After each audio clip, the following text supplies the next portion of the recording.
السلام عليكم ورحمة الله وبركاته. وشما كفونا كبجمتوتا في جالتمتوتا سير channel كم جرتن المان أورمو عندي كيسانو باكو ما جرتن مرتي كان بيعلا كيسا أكاسو ما كان بيع كيسا جرتنس عندي كيسانو نجا قبضني قان اللي نجان قبل الحمد لله الرجال برمسا جايبات كقبضيس نفدا دنجر النسمة نجتون كيسانولو Akkataa waan hoduu basuraa keenya jiru akkamitti balleessinee kabiraa bakka buusuu dandeenyu kan wal ilaalu ta'e jechaadha. Akkana jechaan fakkeenyaaf yeroo duraanii bakka hin taanetti yoo kan kaaneerru yoo ta'e jechaadha. Suuraa san haala salphaa ta'een akkamitti bakka hin taanesne gara bakka ajaa'ibaa bakka barbaanne waan nuti hoduu duuba kaahuuf filanne irra kaachuu dandeenya jechaadha. Saniifuu kana akkamitti akka ittiin hojjetannu kan wal ilaalu ta'a.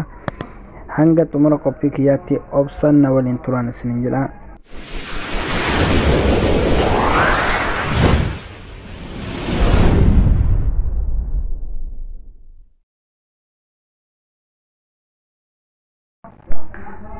Egaa gama barumsa keenya yeroo isin dabarsu kunoo application kana fakkaata saganannani saniifu application kana laftee isin argattan Play irraa argachuu dandeessan isin jedha.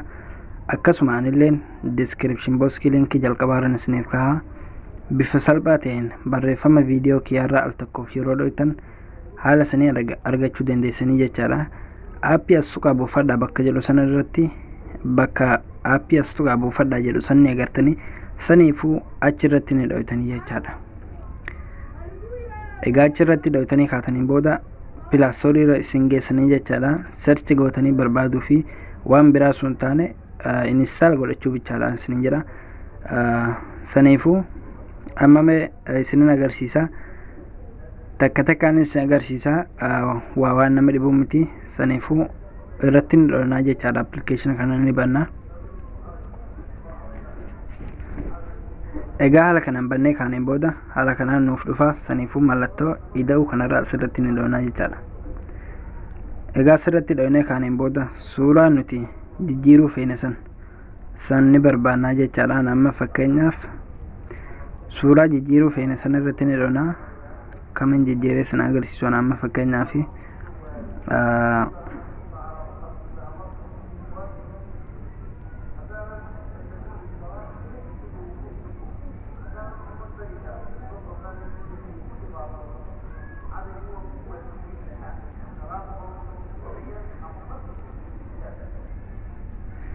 Bayan amma fakkeenyaaf suuraa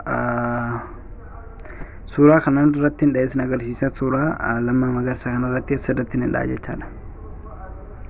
Egaa asirratti dhehee ka'een booda kunoo saniin booda haala kanaan kunoo duuba naa jijjiireedha jechaadha. Suuraa suni waan biraa ture amma immoo haala kanaan naaf jijjiireedha isin jira. Saniifuu amma wanni nuti goonu asirratti ni dhoonaa jechaadha. Egaa haala kana asirratti dhoonee kaaneen booda al tokkoof suuraa kana irratti ni dhoonaa. Egaa suuraa kana irratti dhoonee kaaneen booda bakka barbaanne keenya jechaadha. Akka hin beeksisne haala kanaan ni qixxeessinaa jechaadha. Fakkeenyaaf mee haala kanaan dhiise saniifuu amma immoo background isaa itti jijjiirraa jechaadha. Haala kanaan background bakka jedhu kana irratti egaa dhoytanii kaataniin booda kunoo haala kanaan ka barbaaddan irratti jijjiiruu dandeessanii. Egaa amma kunoo bifa ajaa'iba ta'een haala kanaan jira jechaadha. Ka barbaaddan irratti jechaasin kan hidhuu dandeessanii akkasuma immoo kana buufattanii irratti hidhuu ni dandeessanii jechaadha. Fakkeenyaaf haala kanaan amma kana irratti hin jira jechaadha. Al tokkoof egaa irratti dhoytanii kaatanii booda inni ni bu'aa daawloota egaa ta'ee ka'een booda haala kanaan nuuf jijjiiraa jechaadha bifa salphaa ta'een. Amma fakkeenyaaf bu'u jira.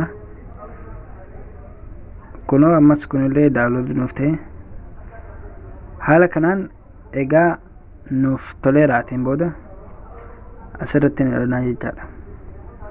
Egaa haala kanaan asirratti dhoonee kaaneen booda waan biraas ni qaba. Asirratti dhoytanii immoo barreeffamallee itti dabaluu dandeessanii. Fakkeenyaaf amma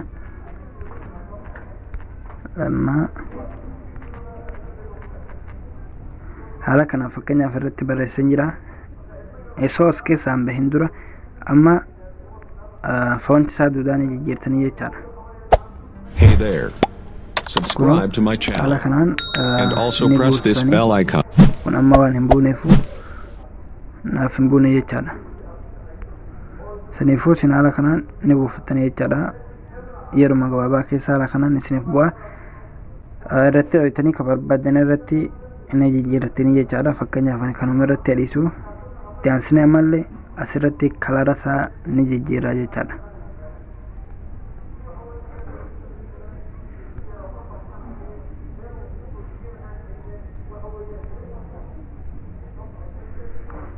Egaa haala kana kun immoo wanni godhu akka nagaa mul'atuu fi akka xinqoo takka moorraa qarnasu jechaadha. Saniifuu haala kanaan dhibba irratti yoo guuttatan kan irra mul'atu. Saniifuu haala kanaan fakkeenyaaf mi'aan amma kanarratti adhiisuuti kan irraa kanallee jijjiirrachuu dandeessanii jechaadha. Kana kunoo haala kanaan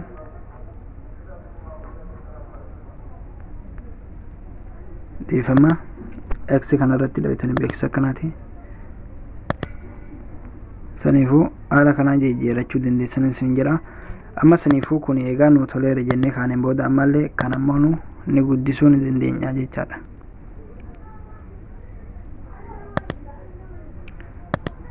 Haala kanaan guddisuu ni dandeessanii fakkeenyaaf ana haala kanaan dhiisuuti. Saniin booda asirratti ni dhoytanii jechaadha. Egaa haala kana asirratti dhoytanii kaataniin booda bakka barbaaddan kaa'uu dandeessanii. Amma fakkeenyaaf asumarratti dhiisanii haala kanaan naaf toleera egaa jedhee booda asirra haala kanaan dhiisaa jechaadha. Kan kana fakkaata. Haala kanaan kan barbaaddan irratti jijjiirrattanii suuraa fedhe takka haala kanaan yoo bakka feetan jiraattan haala kanaan jijjiirrattanii baakgiraawundii isaa haala kanaan kan feetan irratti kaa'attanii isin jira. Egaa barumsa keenya irraa kana fakkaata. Barumsa keenya irraa kanallee akka irraa barattan abdiin qaba. Barumsa keenya immoo nu laayikii gochuudhaan nu jajjabeessan isin jira. Egaa haala kanaan xumurree ilaannee kaaneen booda immoo nu akkamitti ittiin gadi buufanna asirratti ni dhoonaa jechaadha. Egaa haala kanaan asirratti dhoonee kaaneen booda kunoo haala kanaan gadi nuuf bu'eera jechaadha. Fakkeenyaaf migoonni ilaalla.